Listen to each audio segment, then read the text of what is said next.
Did you ever notice, like, when your kids are little, like, they are asking a zillion questions, "What's that? What's that? What's that?" when they're learning, like, language, right? Then when they get into, like, elementary school, like, they cannot wait to, like, learn how to write their name. They wanna learn how to read. They wanna learn how to count. They want money, time, all of that, cursive, and then all of a sudden, it just kinda stops. My name is Dr. Amy Stewart, and I've been an educator for almost 20 years. And in this video, we're going to be talking about building resilience through high interest tutoring. So really what this boils down to, at some point when your kids got a little older, there wasn't an urgency to learn how to do something. Like they knew how to go to the bathroom, like they know how to use the microwave. I'm sure you let them use, kitchen utensils and things like that. They learn how to drive a car, right? I mean, we see kind of like this influx of like wanting to learn things. When I was teaching high school, like the kids are running around with their driver's ed book. I don't even think they have driver's ed books anymore, but still, like all of a sudden they want to learn how to read this book and quiz me and can I take the quiz. I'd never seen kids be so eager. It's because it was something that they wanted to learn, so they were interested, and their perseverance like grew. When I'm like, well, I think there's a test online. Oh, you know what, I already googled it and found it. But I asked them to Google, I don't know, a definition of a word or a place, and it was just like, I don't know how to do that. Like, what do you mean? It's because they didn't want to learn how to do it, which are two very different things. So in order for high interest tutoring to work, we have to know like something that they want to do. I like the idea of setting a goal that is going to involve steps. Okay. And so I will collaborate on the goal, but I'm really just going to facilitate the objectives that are going to get you there. Well, I don't know how to look it up. Well, what does this mean? Look it up. Well, call them and ask them. Right. And I get it can be scary, but the goal is something that they want. They want to get their driver's license. They want to start a business. They want to get into college. They want to get a job. They may want to take a trip when they get out of high school. They may want to start a fashion line. They might want to open a beauty business or a hair store or be an athlete. Like whatever it is that they want to do, we need to set the goal and then we backwards map. Well, how are we going to get there? But using the goal as the end result, it's not a test, it's not a quiz, it's not some kind of mastery of understanding. It's, do you want to have this goal or not? And what I like about that is it puts the obligation back on the learner. It's not on me.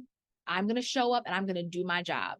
You want to open a beauty business or you want to do nails when you get out of high school and you're going to go tech for it right now, or you want to go to beauty school. Okay, great. You can start a nail design business now.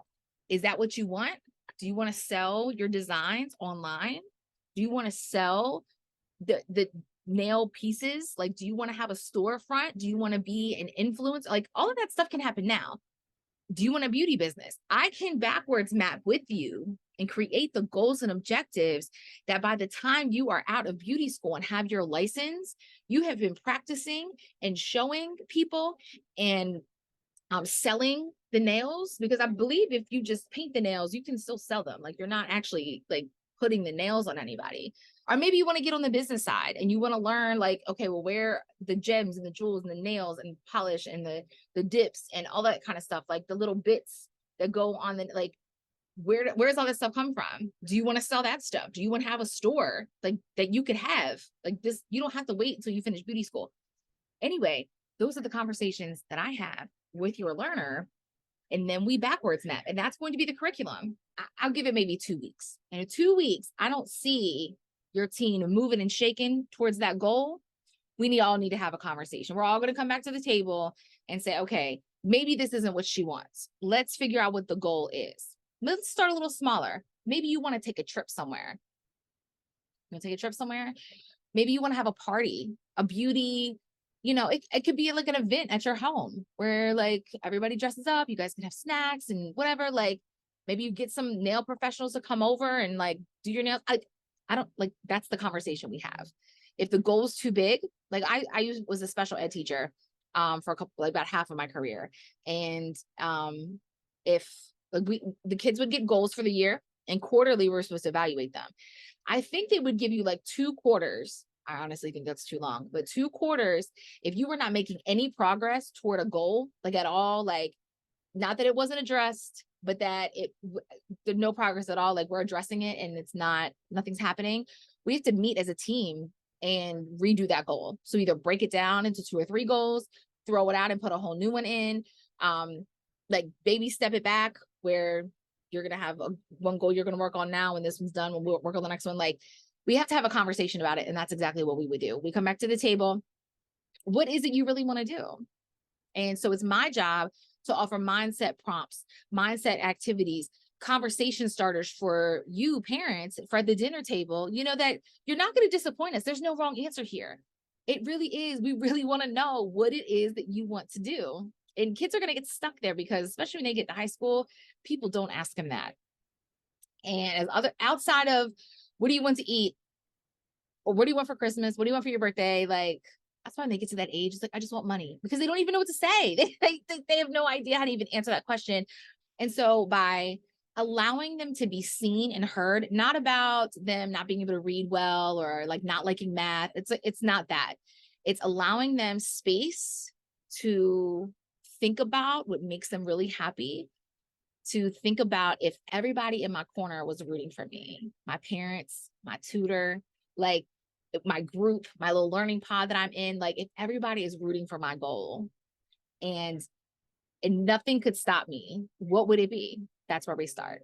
And that is going to be something that comes from their heart, but it's not going to be a simple over dinner conversation. Like it's in there, and it's going to take some time to kind of thaw out. So your job at home is to make them feel safe and make them, like, assure them that their joys and passions and desires for the future, as silly as they may sound, are valuable.